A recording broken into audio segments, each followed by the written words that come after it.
Well, hey guys, welcome back. Thought I'd get around this side of the camera, do something a little different this week. And we're going to continue doing something different with the video here today. I'm actually going to start it off with running some trains, which we haven't done in a while. So see the train on the track there? She's actually running, so that's cool. So I've got a couple little clips of that running through the scene over my left shoulder that we just finished over the last couple of weeks or months. And then I'm starting to pivot to some of those plaster kits I have. And from Downtown Techo, I've got the crates and junk piles kit. It's not really a kit, it's just a bunch of casted crates and junk piles. So just kind of to learn how to work with plaster, I've started painting some of that stuff, so I'm going to show you that. And I'm bringing a couple of techniques over from the world of painting Dungeons and Dragons miniatures or wargaming miniatures, that kind of stuff. Bringing a couple of techniques from that over, which I'll show you. One of them has to do with how I did the priming on the junk piles and the crates, and the other one is how I actually created a wet palette. So that's the second technique. So the priming technique that I'm going to show is called a Zenithal fade. So I'll show that first, and then I will show the wet palette technique that's kind of also borrowed from kind of a different genre of hobby and craft work. So all that's coming up. Thanks.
All right, so as I'm thinking about plaster kits, I got the little detail set, also made by Downtown Deco. Same guys that make a lot of those plaster buildings I'm going to be working with here in the coming weeks. And I opened this one up. This is all the little crates and boxes, and it's pretty good looking stuff. It comes like this, all wrapped up, so I've kind of laid it out, found the ones that are like the other ones, and I sort of laid them out. I'm gonna need to clean these up. There's a little bit of flash there. I don't want to work on that. Kind of clean them up a little bit before I paint it. And then the whole thing came with these really nice set of instructions. Color, with little signs one might use on the sides of the crates, etc. There's a bunch of them throughout the instructions, so really, really nice. So I'm gonna largely follow his methods here. If it looks anything close to that, I'll be happy. To be stuff for loading docks and etc. But as I'm kind of gearing up for plaster, I thought this would be a nice place to start, where if I screw a couple of these up, no harm, no foul. There's a bunch of them. So that's what we're gonna do. I'm gonna work on cleaning these up, getting them attached to a piece of cardboard with some masking tape, and give them the first coat. Well, we modelers are an odd lot. I just watched a couple of shows on Netflix and brought this stuff in the living room. I kind of worked underneath the bottom of it with some fine grit sandpaper, and around the edges of the bottoms of them with an X-Acto knife, Even places like that where I'm zooming in, you can still see a little bit of the mold, but I also came in and added lines and kind of cleaned some stuff up here and there. I mean, these aren't meant to be perfect representations, and they're probably going to be on cluttered docks and such anyway. But yeah, I think these are great.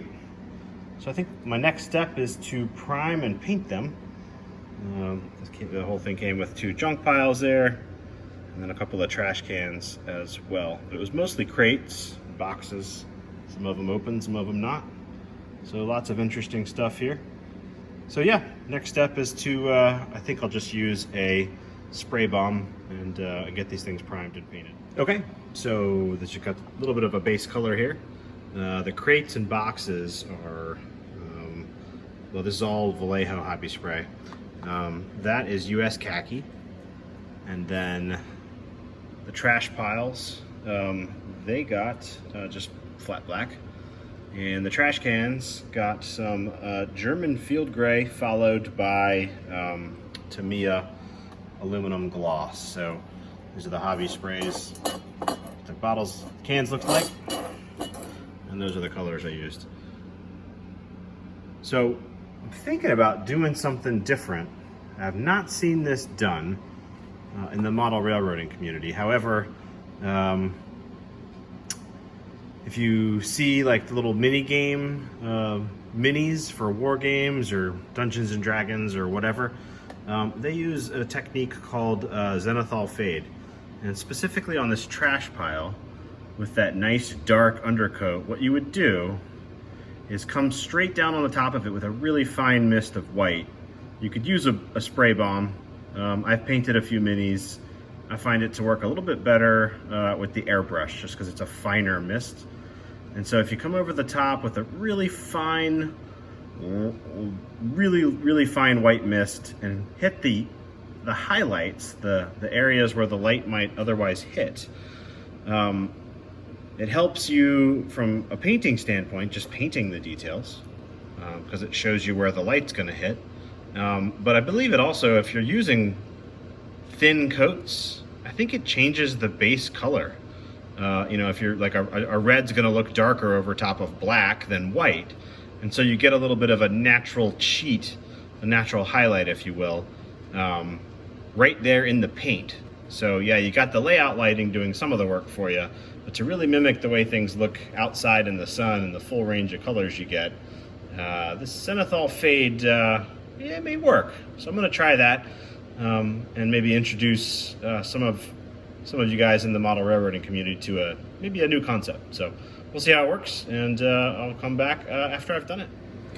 Okay, there is the Zenithal highlight done. I just used flat white, heavily diluted in the airbrush, sprayed it directly down from the top. And you can see how it brings out highlights, really brings out the detail.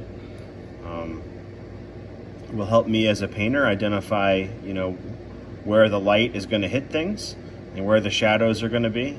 I can manipulate my colors a little bit to reflect that, but also using really thin coats, that undercoat will affect the color that ultimately comes through. So this is kind of borrowing a page out of you know, wargaming and mini painting, etc. But I thought it would work well here on these detail castings. So from here, I'll just be doing hand painting the various detail areas just with really thin acrylic, almost wash, not quite wash, but just thin down with a brush. Don't want brush strokes on there or anything, and that'll guide me as well as kind of set the foundation for what the colors ultimately look like coming through. And then I did the same thing. It's not as noticeable here, but I did catch the highlights on these boxes as well.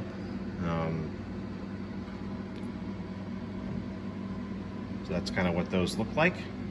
So I will be moving on to the hand painting step now. More to come. All right, one more technique I'm gonna bring over from the war gamers and mini painters is the wet palette. I haven't seen this done much in model railroading either. But all this is a Tupperware container with a wet paper towel underneath it, and then a piece of wax paper I've cut to fit the container. And you just put your paints in as you normally would on a palette, but the moisture there thins the paints down a little bit. I've also got some water on the side to thin things down further. And